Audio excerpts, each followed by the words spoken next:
What is the core of the moon made of, and how do we know? During my recent presentation at Glenn Astronomy Park, I was asked by a guest what the moon was made of, and what its core was, and how do we know? I could not provide a full answer as I wanted, so I promised to make a video response going into more depth on the subject. I did not get your name, but hopefully you are watching. When the moon formed billions of years ago, it was molten. And as it solidified, the heaviest materials like iron sank down towards the center, and lighter materials rose towards the surface. Its underlying structures are still a mystery that scientists have only begun to unravel. The core of our moon consists of two sections. The inner core contains mostly iron, but also includes some nickel and sulfur. The core extends about 20% of the way from the center to its surface. Unlike other well-studied rocky worlds, whose cores can extend up to 50%, this smaller core may be due to our moon's violent formation. The thickest layer is the mantle. It is mostly solid, but the zone is molten closest to the core. The mantle is mainly composed of basalt rich in olivine and pyroxene. If you have ever seen the jewel stone peridot, you have seen the gem form of olivine named for its green color.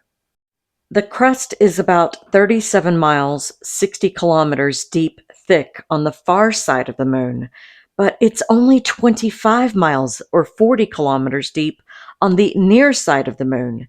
That is quite a difference, which still puzzles scientists as to why it is so uneven.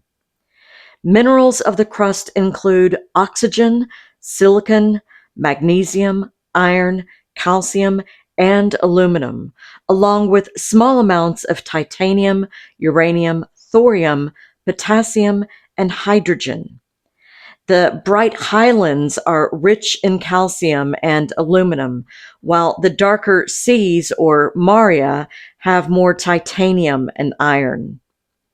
The seas or maria are areas of cooled lava which flooded vast impact basins between 4.2 to 1.2 billion years ago. The lunar highlands are older parts of the crust, which survived intense basin forming impacts. The soil of our moon is called regolith. It is the result of constant cosmic assault on the surface, with attackers ranging from meteorites of all sizes to charged particles from our sun. The bombardment has created a thick layer of loose material that sits atop bedrock, and the finest fragments can be smaller than 10 to 20 microns, which is much smaller than the width of a human hair. When astronauts took off their helmets for the first time after walking on the moon, they noted the smell of sulfur and what was likened to spent gunpowder. Beneath this regolith is another layer of the crust called mega-regolith, composed of cracked and shattered bedrock and massive pieces of ejecta. Besides analyzing pieces of the moon brought back by Apollo missions, scientists also use light signatures called spectroscopy, rotation, gravitational effects, moonquakes, and more to gain more detail about the moon and its mineral composition. Four seismometers were deployed on the moon by NASA and functioned until 1977. These readings are a wealth of data that are actually still being used by scientists today. The next generation of moonquake detection begins with the Farside Seismic Suite, which will deliver two sensitive seismometers to the far side to study why there are less moonquakes there in comparison to the near side.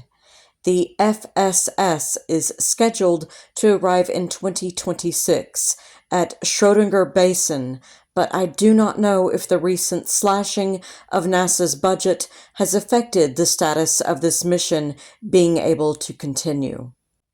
Studying our moon not only tells us about the history and formation of the moon itself, but it is a perfect time capsule of data which could help unlock the remaining mysteries of our solar system and Earth's formation. All information provided was sourced from NASA and the Jet Propulsion Laboratory programs. Currently, science and NASA have had budget cuts of 47%, which have drastically reduced our ability to study the cosmos. Please contact your local representatives and inform them of your opinion on their decision to pass the latest bill, which has set us back as a nation for decades to come. You can reach your local representatives at 202-224-3121. This is Dobbs reminding you to keep looking up.